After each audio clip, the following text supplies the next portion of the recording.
Tashengna Yamna Puning Chiningani, Maramdi Manipuri Mediamasi, Akoi Hokiba, Nasi, Akoi Agi, Jelum the Palamba, Akoi Yamba, Winam Bidamadigi, Han, Winam Norendro, Haidana, Nasi, Makoina, Makoi, Chinba, Lakibuda, Mama Punsi, Amade, Ade, Wajasing Puribuna, Jamwana, Matamaduda, Ladik Yamna, Yedabo, Wajasing, Jam, Sienuna, Manipur Mediamasi, School Killa Hilamani.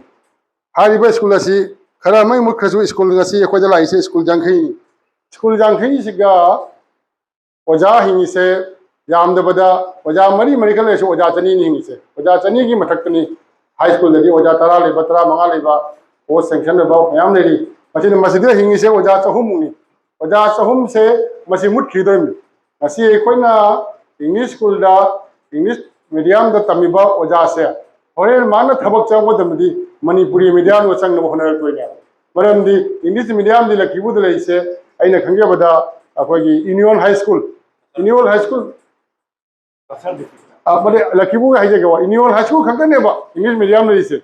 Other the Mana, English medium, Tamuja, when the Tabaka with them, the Manipur medium was sang of Twina. I had said. Aduna ngasai Manipur medium school Chinese school jang hije mut kyuta di sido so da cha humne masi jo ko gedang andamam thoi aina ji nakalam da jenga ga amana hauji aikoina ngasai MLT ki post se MLT post kunmanga anda lokthokre aibadi kasar de gi aina ise haila kali jawdri kasar de ga ina jengmada post kunmanga post kuma MLT se Evolution over. Lakibu da Taurishina MLT Wena, Manipuri language teachers, Manipuri language is CR High School. The progress CR School Dagi, the Nehru Higher Secondary School. Nehru Higher Secondary School is a program. Amana, Sipur High School of program. Amana, Union High School. Hariba Unuasun Program, the program. Adegi, Akogi, arbitral CR High School of program. Adegi Sapavana High School de Lokokra, Hindi su, Sapavana High School Hindi Lokokra, Adegi Akogi Sipur Silver High School de Hindi Lokokra. Adegi Masi Aina Hanya Headmaster Singhinasune, Karakara Kogi, Ladybug organization to the Hibi them now. Masi Aina Tijan of the Pangimi. Ado Wazasing Headmaster Kande Wazasu, Sulu or Wazasu, and now on the coding as if I played it. I hate it. Nasi Bagda, I call you Wajasing as Manata Ure, Satra Lena, Nasi, Joypurgi, school say RCBP, Ayasana school say, Maiti, this Satra Layava, Joypurgi Oda, Oda RCBP da, Manipuri Oda, or Satra Layava. Layna MLT Oja Pupuisia, Ado Oja to get again. The Buddha Ladiba Oja the Kangaga, I know my between now. I hate it. Ado I call it, I never see Manipuri side person, Nasigi. Diaspora Lightia, who marked away with it. Nasi in a laco, whom Maya was having a meeting of Matakanadi, whom marked with never. I call you meeting of the Aing and who was a dana, Michael Bunda Pire and one amateur, but it will be now. I don't know, June the the whom marked of you. For I can't have a little life for a Takadam Nasha, Masimatam broke the copy now. I hate it. Madonna, I call now I know Mari Mana to borrow a cake to miss it. Masipuna Tijala whom marked you. Carino Kogi, Manipuri. Media is a good ticket was a curry in Abasa. Masi a quite damn good netizen there. I want the lonely. I say all a sangry lonely. I got Hagaju among the my cook of the among the ticket me Asagin and Lakibuni. I know Putoki Lakibuni. Asagi Yamre, Asagi Shunagi Yamre, Unmangadi in Ice. MLT was the only MLT, Manipuri language teacher the Kunmangas program. I say, although I know Asian Satra later with the Lokok power. Satra later in a Lokiv. I do complain the Pidri. Other question mean a harmony. I had Jason. Adana Nasagi, MLT post could not say, and I'm the not doing their way, my tea, emotion, my tape, and the tongue with the post. And I want to sing more than ever. My tea, emotion, my tape, and the post could not say, man, Ravanel. I Jason. At the man with a way of Comina, and Ziabado. Unamaki can man, Namoidra Kali, Haradik, and Modan Kali. My am the Honor, my am Punatanga, Honor bin Ragadi. Aduna, I call it Saluk things here. Ure on home na last low in the mang giving more lady. Asami teacher the Mahanda.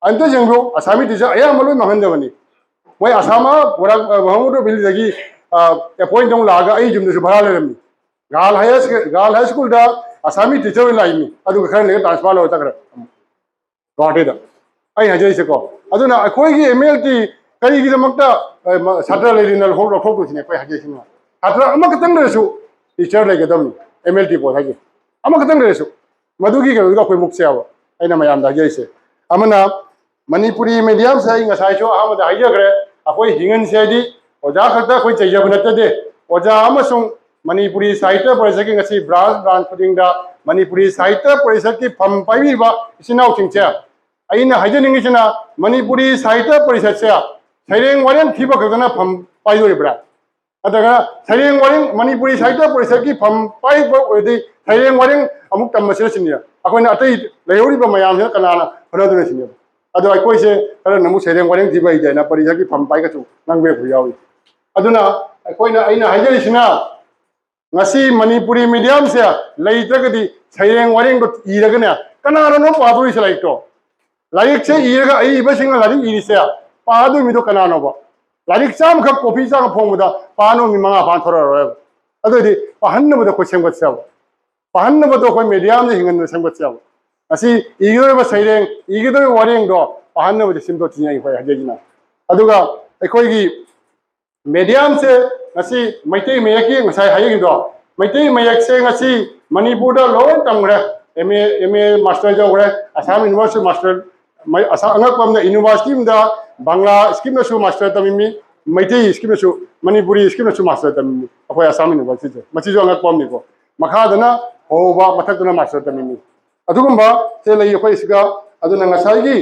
maitai mayak se haitaba taraga di central government ki any exam da uji maitai mayak na question se la ne adu di akoi songi bangla hai se akoi aim ta khoi puthal le ne ayamba central government ki akoi gi sabomana chul da kharani ma thokre ma akoi gi maitai mayak na question lak na ai ga oja ra bi chero bani adu ocha ro thandre koi na thandana amona pi gre adu ma to dai koi se no gi awa dum lak ne ba adu jamwana asi assam da maitai mayak chalan bada jamwa je wa khrabjani wati kaya chalai wana puri mite se huji mutam moi hai taragadi akoi janga wa tarane aduna aina haijari sina ngasi maifa khangde koi ja mani kumar khangde akoi taudana akoi guardian jing ju mite me ke tamanna hona se ba maru oina mama oi baching che adi nupi manga tara punchal lagane akoi da habiro ba akoi mite me tamja gaina akoi oja pi ne tauja ga ba manipuri sahitya parishad na koi oja se kalom ne no thiega akoi pi ne tauja ge mama oi ba ain se oja ta nate guardian ji mama oi ba sing ne mapa na to mama ba se ma maru oi adi angang se larik phandu se mama na ni mapa na te mapa ai bi tawyeng yeng wotani ma gwadi cha ba ma je ma tawyeng mani mama se ne noi phale se angang se mi punamak se mama na phale ni mama se jumgi hum teacher ni mama se aduna mama se jamna lari haiba uji ki ayamba mama se lari haide aduna macha se mada jamna wadre uji angang sing jamna wadre aduna koi gi manipuri medium da ama kakai ne ujai oja sing english medium da ngasi guardian na makut pairaga school gi thong ba pui aduga manipuri medium ta mana mayum da gi chalo school chalo na sai pa tara ta la lore ai jaise aduna adudi yaroi ai haina mama do shu mama mapa do school jo thimiro angang do school dagi hanraga oja sina kari lai takire sia bek to phakto jeng biyo oja do ka complain do biu ki biu no ya je oja do na complain to oja do khan bi do ni complain to ise ai gi lai bak pha bana na kana ko english school da oja mayam larik lana tak lai ado koi de jeng me khangma mi uncle lana tak lai ado manipuri medium da chu uncle lana tak loi blai te ba adu gi lana tak lai poto tum hoga oja do ga haibiu ba ya je aduna guardian amasung oja loina na ngasai akhona haja gi ba ngasi mi taruki committee ma sem chane kari gina da akoi gi government gi school da hojik se managing committee gi president LP gi thakta guardian na ogene mane sarkar gi magi rule nama leibaina asai guardian odo se ina yengmada guardian odo se president oino phangdia ba namna oinma ta ne ba president ori se namna oinma kana so oiwe dam ne ba anoi bank pa ngamoi noi adu to ba ngamoi guardian gi training ka tawri hiti aduna guardian gi oiwa de aduna ngasai aku na ngasi committee mi taruk se mi taruk sidi afaba mi mayang widamaka sama ki damda khanba mi taruk to khundugi school gi area na pomam hamda lei ba mi taruk to